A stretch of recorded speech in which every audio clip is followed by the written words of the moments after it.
Hello friends, ഇന്ന് ഞാൻ പറയുവാൻ പോകുന്നത് ചെറിയ രീതിയിലുള്ള ഒരു മുന്തിരി കൃഷി. 3 വർഷത്തോളമായി നഴ്സറിയിൽ നിന്നും വാങ്ങിയ മുന്തിരിത്തൈ നിലത്ത് തടമെടുത്ത് നട്ടു. ടെറസിലേക്ക് പടർത്തി. നല്ല വെയിൽ വേണം. എപ്പോഴും നനവ് മിതമായ രീതിയിൽ ഉണ്ടാകണം. ചാണകവും കോഴിക്കാഷ്ടവുമാണ് ഞാൻ വളമായി കൊടുത്തത്. വേനൽക്കാലത്ത് 2 പ്രാവശ്യം വെള്ളം ഒഴിച്ചു കൊടുക്കണം. ഒരു നല്ല പന്തൽ വേണം, എങ്കിലേ നന്നായി പടരുകയുള്ളൂ. മെയിൻ 1-2 തണ്ട് മാത്രം നിർത്തുക. ബാക്കി ശാഖകളെല്ലാം മുറിച്ചു മാറ്റുക. പുഴുക്കളോ വല്ലതും ഉണ്ടെങ്കിൽ ആ ഇല പാടെ നുള്ളിക്കളയുക.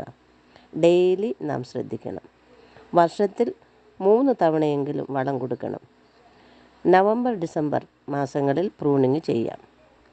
മാർച്ച്-ഏപ്രിൽ പൂവിടും, പിന്നീടത് കായായി മാറും.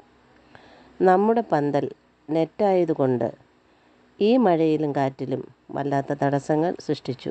അത് ഈ വീഡിയോ കാണുമ്പോൾ അറിയാം. എല്ലാവർക്കും ഇഷ്ടമുള്ളതാണ് മുന്തിരി.